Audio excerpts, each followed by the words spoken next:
আসসালামু আলাইকুম প্রিয় দর্শক, স্বাগত জানাচ্ছি আমার দেশ আজকের বিশ্বের সঙ্গে আছি আরমান মুজাহিদ। শুরুতে জানবো সংবাদ শিরোনাম। মুম্বাইয়ে জঙ্গি হামলার হুমকি, শহর জুড়ে হাই অ্যালার্ট। মোদির সঙ্গে ট্রাম্পের ব্যক্তিগত সম্পর্ক শেষ, মন্তব্য জন বোল্টনের। চীনের সঙ্গে বিলিয়ন ডলারের চুক্তি সই পাকিস্তানের।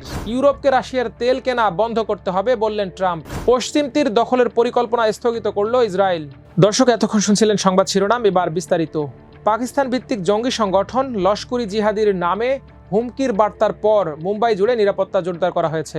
শুক্রবার মুম্বাই ট্রাফিক পুলিশের অফিসিয়াল হোয়াটসঅ্যাপ নম্বরে পাঠানো বার্তায় দাবি করা হয়েছে, শহরের বিভিন্ন স্থানে 34টি গাড়িতে হিউম্যান বোমা বসানো হয়েছে এবং বিস্ফোরণে 40 কেজি RDX ব্যবহার করা হবে। বার্তায় আরও বলা হয়েছে, 14 পাকিস্তানি জঙ্গি ভারতে প্রবেশ করেছে। মুম্বাই পুলিশ এক বিবৃতিতে জানিয়েছে, আমরা বিষয়টি গুরুত্ব সহকারে তদন্ত করছি। শহর ও রাজ্য জুড়ে নিরাপত্তা জোরদার করা হয়েছে। হুমকির প্রতিটি দিক যাচাই করা হচ্ছে। পুলিশ নাগরিকদের সতর্ক করে দিয়ে গুজবে কান না দেওয়ার অনুরোধ জানিয়েছে। একই সঙ্গে সন্দেহজনক কোনো কার্যকলাপ দেখলে তা দ্রুত কর্তৃপক্ষকে জানানোর আহ্বান জানানো হয়েছে। এদিকে গণেশ বিসর্জন উপলক্ষে শনিবার মুম্বাইয়ের রাস্তায় লাখো ভক্তের সমাগম হবে, এজন্য আগেই ব্যাপক নিরাপত্তা ব্যবস্থা নেওয়া হয়েছিল। লাল বাগচা রাজা সহ শহরের বিভিন্ন পূজা মণ্ডপে লাখো মানুষ ভিড় করছে। এদিকে মার্কিন প্রেসিডেন্ট ডোনাল্ড ট্রাম্পের সঙ্গে ভারতের প্রধানমন্ত্রী নরেন্দ্র মোদির ব্যক্তিগত সম্পর্ক একসময় খুব ভালো ছিল, কিন্তু এখন সেই সম্পর্ক শেষ হয়ে গেছে বলে মন্তব্য করেছেন সাবেক মার্কিন জাতীয় নিরাপত্তা উপদেষ্টা জন বোল্টন। বোল্টনের এই মন্তব্য এসেছে ঠিক এমন সময় যখন 2 দশকের মধ্যে ভারত মার্কিন সম্পর্ক সবচেয়ে খারাপ অবস্থার মুখোমুখি হয়েছে। বিশেষ করে ট্রাম্প প্রশাসনের শুল্ক নীতি ও নয়াদিল্লির প্রতি ক্রমাগত সমালোচনা এই সংকট আরও গভীর করেছে। তার মতে, ট্রাম্পের সবচেয়ে খারাপ নীতির হাত থেকে কোনো দেশকে ব্যক্তিগত বন্ধুত্ব রক্ষা করতে পারবে না। এ থেকে সবারই শিক্ষা নেওয়া উচিত। ব্রিটিশ গণমাধ্যম LBCকে দেয়া এক সাক্ষাৎকারে বোল্টন বলেন, ট্রাম্প আন্তর্জাতিক সম্পর্ককে ব্যক্তিগত সম্পর্কের চোখ দিয়ে দেখেন। তার যদি ভ্লাদিমির পুতিনের সঙ্গে সম্পর্ক ভালো থাকে তাহলে তিনি মনে করেন যুক্তরাষ্ট্রের সঙ্গে রাশিয়ার সম্পর্কও ভালো, অথচ বাস্তবে তা নয়। প্রথম দফায় ট্রাম্প প্রশাসনে জাতীয় নিরাপত্তা উপদেষ্টা হিসেবে দায়িত্ব পালন করা বোল্টন মার্কিন রিপাবলিকান এই প্রেসিডেন্টের কড়া সমালোচক। তিনি বলেন, ট্রাম্পের ব্যক্তিগতভাবে মোদির সঙ্গে সম্পর্ক একসময় খুব ভালো ছিল, তবে সেটা এখন শেষ হয়ে গেছে। এটা প্রধানমন্ত্রী কিয়ার স্টারমারের জন্যও, যে ব্যক্তিগত সম্পর্ক সামরিক সুবিধা দিলেও খারাপ পরিস্থিতি থেকে আপনাকে রক্ষা করতে পারে না। LBCতে দেয়া সাক্ষাৎকারের সঙ্গে সামাজিক মাধ্যমে দেয়া এক পোস্টে বোল্টন অভিযোগ করেন, ট্রাম্প প্রশাসনের কারণে ভারত মার্কিন সম্পর্ক কয়েক দশক পিছিয়ে গেছে। এতে মোদি রাশিয়া ও চীনের আরও কাছে চলে গেছেন। তার ভাষায়, বেইজিং নিজেকে যুক্তরাষ্ট্র ও ট্রাম্পের বিকল্প শক্তি হিসেবে উপস্থাপন করেছে। এদিকে সম্প্রতি বোল্টনের মেরিল্যান্ডের বাড়ি ও ওয়াশিংটনের অফিসে তল্লাশি চালিয়েছে যুক্তরাষ্ট্রের কেন্দ্রীয় গোয়েন্দা সংস্থা FBI।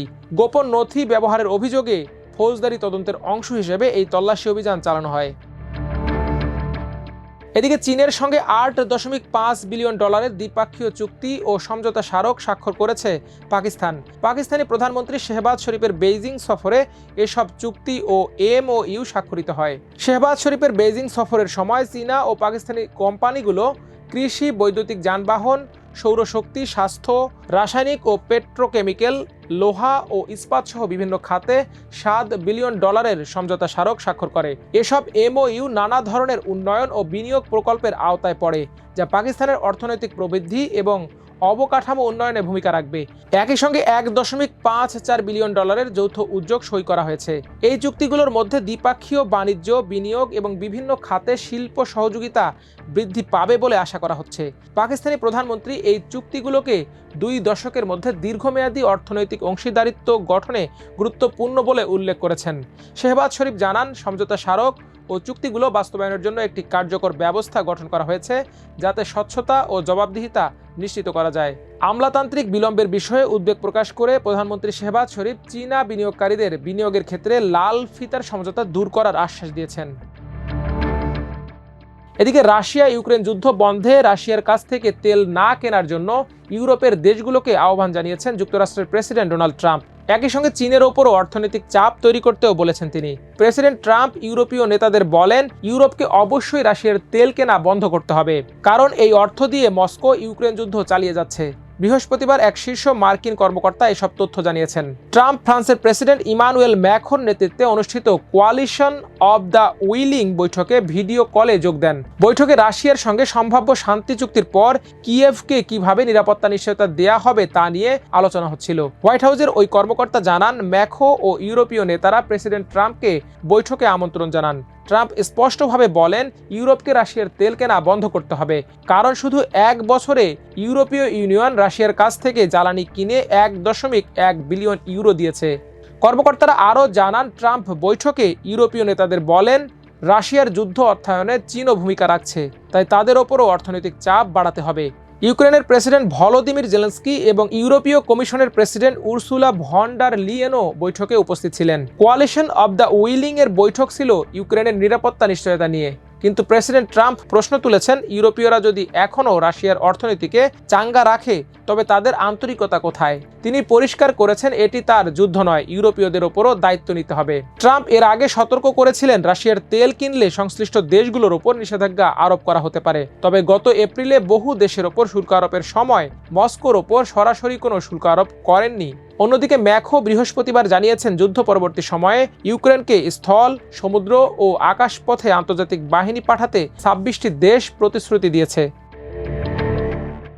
এদিকে সংযুক্ত আরব আমিরাতের সতর্কতার পর পশ্চিম তীরে সার্বভৌমত্ব সম্প্রসারণ সংক্রান্ত পরিকল্পনাকে স্থগিত করেছে দখলদার ইসরায়েল। শুক্রবার ইসরায়েলি সংবাদ মাধ্যম i24 নিউজের বরাতে মধ্যপ্রাচ্য ভিত্তিক গণমাধ্যম মিডল ইস্ট মনিটর এ তথ্য জানিয়েছে। প্রতিবেদনে বলা হয়, ইসরায়েলি মন্ত্রিসভার বৈঠকে পশ্চিম তীরের বিস্তৃত অংশে ইসরায়েলি সার্বভৌমত্ব আরোপের বিষয়টি আলোচনার কথা ছিল, তবে তা বাতিল করে পরবর্তীতে ফিলিস্তিন অঞ্চলে চলমান নিরাপত্তা পরিস্থিতির ওপর গুরুত্ব দেওয়া হয়, বিশেষ করে এমন এক সময় যখন জাতিসংঘ সাধারণ পরিষদে ফিলিস্তিনি রাষ্ট্র স্বীকৃতির ইস্যুটি তোলা হতে পারে বলে ধারণা করা হচ্ছে। নাম প্রকাশে অনিচ্ছুক সূত্রের বরাতে জানানো হয়, সংযুক্ত আরব আমিরাত নেতানিয়াহুকে সতর্ক করে বলেছে, পশ্চিম তীরে সংযুক্তিকরণ আব্রাহাম চুক্তির লাল রেখা লঙ্ঘন করবে এবং এই ধরনের পদক্ষেপ চুক্তিকে বিপন্ন করতে পারে। ইসরায়েলি কর্মকর্তারা আরও জানিয়েছেন, আমিরাতের চাপে নেতানিয়াহু পরিকল্পনা থেকে সরে এসেছেন এবং পশ্চিম তীর সংযুক্তিকরণ আলোচনা আপাতত স্থগিত করা হয়েছে।